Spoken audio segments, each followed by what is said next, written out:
सकट चौथ की कहानी। सकट चौथ का व्रत भगवान गणेश को समर्पित है। इसे माघ महीने के कृष्ण पक्ष की चतुर्थी को मनाया जाता है। इस दिन महिलाएं विशेष रूप से अपने बच्चों की लंबी उम्र, सुख समृद्धि और उनके जीवन में संकटों को दूर करने के लिए व्रत करती हैं। सकट चौथ को तिलकुट चौथ, संकट हरण चौथ या गणेश चौथ भी कहा जाता है।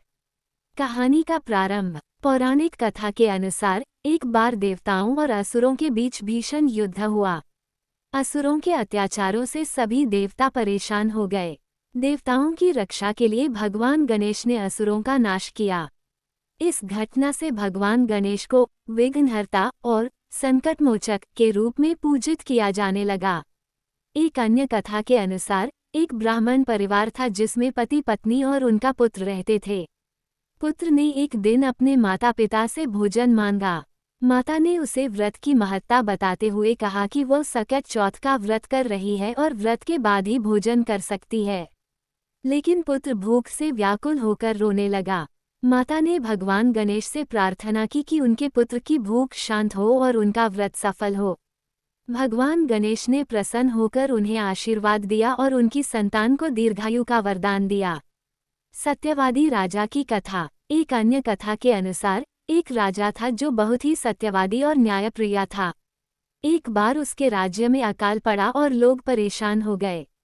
राजा ने अपने कुलगुरु से उपाय पूछा। गुरु ने उन्हें सकट चौथ का व्रत करने और भगवान गणेश की पूजा करने का परामर्श दिया।